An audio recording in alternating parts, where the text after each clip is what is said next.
Well, Sam Houston disappears on a steamboat down the Cumberland River to the Ohio to the Mississippi, and from all accounts, he was planning on flinging himself from the top deck of the steamboat into the splashing paddle wheel of this steamboat.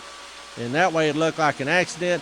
He'd bust his neck or his back or all of his bones. He would certainly drown and be ground up in the river, and then that's the end of Sam Houston. But according to legend and lore, as he was contemplating his own demise, he heard an eagle cry. And he looked up, and this eagle was flying towards the west, flying west of the Mississippi. He thought back to his teenage years. I remember that from my Cherokee family, that was a portent, a sign that my destiny lay to the west. Well, who lived in the west at this time? Turns out, his old Cherokee family. They had all gotten out ahead of all the Indian removal acts that Andrew Jackson would pass in the 1830s and had actually gone to what is now eastern Oklahoma. So Sam Houston essentially goes back to live with the Cherokees, this time in Oklahoma. When he lived with them in East Tennessee as a young man, they referred to him as the Raven. When he gets to them in eastern Oklahoma, now in his mid-30s, they refer to him as the Big Drunk. He had fallen a long way. He met and married a Cherokee woman and looked like he was just going to go Cherokee all the way. But he was a restless frontiersman. And by 1831, his Cherokee family said, look, you have big friends in high places in Washington. Maybe you can put that to work on our behalf.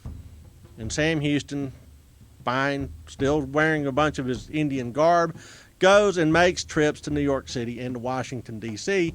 as an agent on behalf of the Cherokee. Well, on one of these visits, in April of 1832, he is accused of essentially being self-serving in this role as an Indian agent for the Cherokees, or advocate for the Cherokees, by an Ohio congressman by the name of William Stanberry. This guy took a chance and accused Sam Houston of acting dishonorably. And Sam Houston whipped him. He saw him on the street, and they had a good old-fashioned knockdown fight. Lucky neither one of them got killed. But you can't beat up a congressman and get away with it, even back then. Although a lot of people might like to think about doing it, it's a bad idea. And it was a bad idea for Sam Houston. Essentially, he gets chewed out by Andrew Jackson. First of all, Andrew Jackson raised him as a protege, watched him disappear into oblivion, watched him show back up as a Cherokee, and then had to clean up the mess after he beats up a congressman. So he tells Sam Houston, look, Sam, go back west of the Mississippi, but there was probably a secret conversation that occurred as well.